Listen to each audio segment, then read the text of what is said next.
What's going on YouTube? I'm Andrew Crawford, the HD Legend, ya boy, the GOAT. Not the GOAT, but I look like a GOAT. Close enough, am I right? I think I'm right. And today on the channel, continuing my series that feels like it's never going to end, but we're almost there. My top 100 wrestlers. This time we're going from 40 down to 31. I'm going to try to finish this series before the new year, which I legitimately have a good shot at doing. So, yeah, let's get into it. Number 40, Kane. Kane is one of those wrestlers that is an influence to his specific type of wrestler. The agile big man, as I call them. You know, he is an influence to guys like Luke Harper, may God rest his soul, Keith Lee to an extent. Him and Undertaker had so much in common. Kane is the least popular of the Brothers of Destruction, but he's a multiple-time world champion and one of the most diverse offensive movesets that I've ever seen a wrestler of his stature have, with the choke slam, tombstone, side slam, diving clothesline, drop kicks, all of that, you know. Didn't really do these big outside dives, like he didn't do the Undertaker thing where he jumps over the top rope onto his opponents. But he would dive to the outside, like he'd go to the top rope and do his diving clothesline to the outside of the ring. You know, a Money in the Bank winner, and Kane's just had got all this uniqueness about him. The former record holder for most eliminations in the Rumble at one point was 11, and Kane had it for 13 years. There's just so much to love about Kane, and he deserves more respect, and yeah, Kane at 40 is about accurate. Number 39, the five-time WCW champion. Technically 6, given that he did win it in 06 under the WWE banner for a 6th time. The one and only Booker T. One of the genuinely most entertaining wrestlers ever, from his moveset to his athleticism to his promos. You know, he really gave it everything he had, no matter what the program was. A shampoo commercial with Edge, you know, the King Booker gimmick, Book Dust. There's so much about Booker T to love. One of the first 6 men in the Elimination Chamber match ever. One of the many WCW guys that actually was kind of a success in WWE. And genuinely what he means to the modern day pro wrestling world, with his own school over in Houston, or down in Houston. Again, just Booker T means so much to pro wrestling, and another guy that deserves so much more respect than what he gets. And the only reason he is below my next guy is simply this. 38, we got a Kentucky boy now. The one and only Ricochet. Ricochet has been all over the world. He's wrestled in Japan, he's wrestled for Lucha Underground, Ring of Honor, and he's currently in WWE, killing it. Ricochet's another guy like Booker T. He can take whatever you give him, and he can try his best and do something with it. May not always pan out, i.e. a 2-minute squash match against Brock Lesnar for the WWE title in 2020. That's not exactly going to help him, you know, build credibility. But again, Ricochet is still that man, you know. His athleticism is something that really, when you look at it, you'll be like, oh, he can do that. And, you know, the athleticism it takes to pull off the 630, which a 450 is already like you do a front flip in midair into your frog splash. So, like, Ricochet adding a flip onto that is extremely tasking. And the fact that Ricochet can do it is a testament to his athleticism and to his training regimen. And another guy that, again, deserves so much more respect.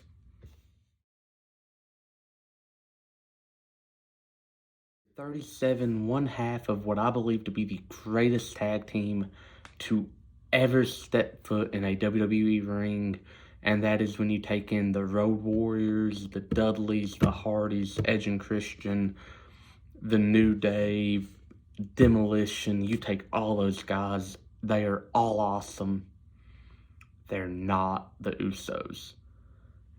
Jimmy Uso, though, goes into my favorite because he's, you know, he for the longest time was the one that everyone thought, you know, he's going to be the star if they ever break up. In their earlier runs, when they had the face paint that was paying homage to Umaga, when they were doing the dance that was actually kind of lit, and Jimmy was the guy that you might think was going to be the star. Again, I think he's one half the greatest tag teams of all time. His in-ring ability is ridiculous, and right now, being away from Jay, he's really getting a chance to show what he can do, and he has done that to an extent, you know.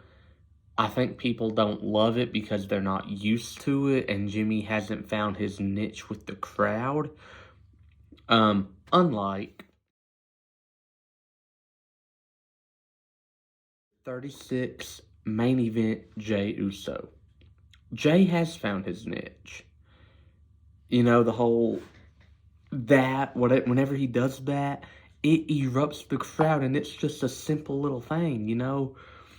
He can talk on the mic. He has the in-ring ability. He has the move set. He does him and Jimmy do a better super kick than the Young Bucks. I'm going to go ahead and say it. You know, the only thing Jay didn't get that Jimmy did was a good theme song. You know, everything's saying that him and Jimmy are going to have their match at Mania, and cool. But realistically, I think Jay should dethrone Gunther, and that match be for the Intercontinental title. And I think I'll die on that hill. Or at least be on that hill defending it until Mania rolls around. You know, like I said, so far since this breakup, Jay has already proven he's the Shawn Michaels of his tag team, and Jimmy's the Marty Jannetty. But the truth is, they could both be the Shawn Michaels. They could both have very good individual careers in their own right. It's just something that we'll have to wait and see. But Jay does get the slight edge over his brother Jimmy.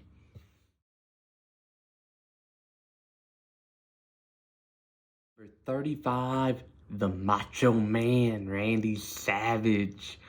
Dude, Macho Man's ridiculous.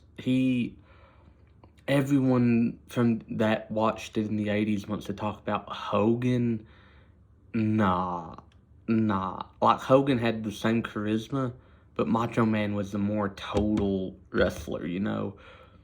He had the physique, he had the mic skills, the charisma, the in-ring ability, the gimmick. Macho Man was the blend of pro wrestler back in the day. And he's honestly the better of the two, and I think that even if Hogan didn't exist, I think the WWE still would have been fine. because they could have pushed Macho Man, Warrior even. That's just me, though. Like I said, you know, and you want to talk about inspirations to this era of wrestling. The high-flying stuff, the only 2, 3 that were really known for that, Ricky Steamboat, Macho Man, and Jimmy Snuka. Macho Man really transcended it, you know. The elbow drops, the axe handles, which are 2 very basic high-flying moves that even big men do now. You know, but they were so, like, unique back in the day, you know. Like, almost the DDT, you know. Back when Jake Roberts hit it, done. Now it's like, it's hard to get a 2 count off of a DDT. But Macho Man, again, man, just... If I could have seen him in his prime, I'm 100% sure he'd be a lot higher on my list. Number 34, one of the most underrated workers in professional wrestling ever, Captain Charisma, Christian Cage. Christian is a wrestler that helped transcend a floundering tag team division between him and Edge versus the Hardys in that ladder match, the TLC matches, and again, every time I bring up Christian, Edge, Jeff, Matt, Bubba Ray, or Devon, expect the TLC matches to be brought up, as mentioned here, you know. And while Christian's always been, you know, in-ring-wise, phenomenal, he never really had that much on the mic until about 2011 when he started turning heel and did the one more match. You know, again, I think his world title run in the WWE was just a kind of, yeah, you've earned it, I guess. There you go, kid. Because I don't think he was ever going to be the face of the company, but Christian is one of my favorite wrestlers of all time, and I genuinely, like, can't wait for his match tomorrow on Dynamite with Edge. I think it'll be a barn burner, just because, again, those 2 have such great chemistry, but Christian, number 34. Number 33, stand back. Yes, the Hurricane, Gregory Helms, Shane Helms, whatever you want to call him. I have such a profound respect for him because when he was in the Cruiserweight division in the mid-2000s, like 2005 to 2007, I'm going to say 2006 really, is because that's when he turned heel. The big thing was, you know, the high flying. That was what the Cruiserweights were known for. And, you know, Gregory Helms, Shane Helms had this flip about it that was like, switch about it. He switched it up to where, you know, he could actually wrestle, you know. He had the technical in-ring ability. He was solid on the mic. He wasn't a goat on the mic, but he was solid. And he's, like I said, work rate wise, no, he was never going to be the WWE champion. He could have had more to do in the mid-card, though. You know, I really feel he could have. Shane Helms, what he means to, like, the littler wrestlers, like the Rey Mysterios of the world, he obviously doesn't mean as much as what Rey did and does, but he still means a lot to, like, the high flyers and the athletes, even though he was much more technically sound than a lot of high flyers back in the day. Number 32, a man that is in definitely the top 10 pro wrestlers to never win the World Heavyweight title or WWE title, Wade Barrett. Wade, when he debuted in 2010 with the Nexus, it was something that no one had ever seen before, you know.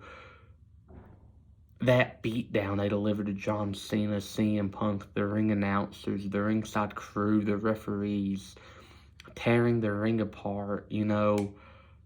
It was genuinely shocking, and Wade Barrett was at the forefront of it, saying, like, the WWE might have as well have had a sign in that very moment. This is the guy. You know, obviously he would never get that push, but what he did in the mid-card with the Intercontinental title, his matches with Miz, Ziggler, Cody, I think he had a match with Cody, I could be tripping. His feud with Randy in late 2011, early 2012, all of it ruled, bro.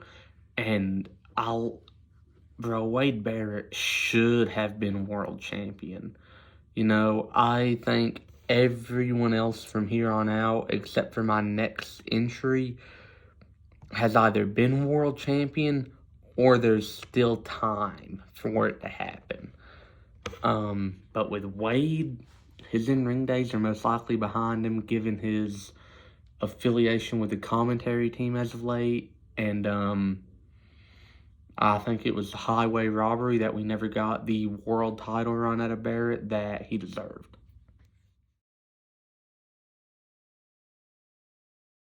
Number 31, the Samoan Bulldozer, and one of my very favorites of the Anoa'i family, Umaga. It is actually very convenient I'm releasing this video when I am, because yesterday actually marked the 14-year anniversary of his death. And, you know, Umaga was another, you know, he was a big man that could move like a cruiserweight. He did a Samoan splash, and he did like the diving headbutt off the top that genuinely, when Umaga hit him, it looked like he was gonna murder the dude, you know. He took a page out of Rikishi's book, only instead of doing the stink face, he would like run with it, put more impact, and just bounce himself off their head. And he had one of the weakest yet strongest finishers ever, you know. Like, the Samoan Spike in theory doesn't sound cool. Like, he grabs you by the back of the head, does this, screams very loudly, and jabs his thumb into your throat. Now, in theory, that sounds super weak, but given his size, he was about 6'4", about 360 pounds. When he hit it, it looked, especially depending on who was selling it, it looked like he was killing this person. Like, I remember one time I watched him do the move to Jeff Hardy, and I got scared because of how much I love Jeff Hardy. And I was like, okay, well, that's the end of Jeff's career. But yeah, Umaga is 31, and stay tuned. I'm gonna say Sunday night or Monday night, for 30 through 21. And that's the video. Did you like it? Did you love it? Did you hate it? Tell me about it in the comments below. Don't forget to like, share, and subscribe. And as I said, next week around Sunday or Monday will be 30 through 21. I also comment, tell me what you'd like to see me, you know, make a video about next, between, you know, tag team, between my list about wrestling, a retro review. I'm gonna start that series up.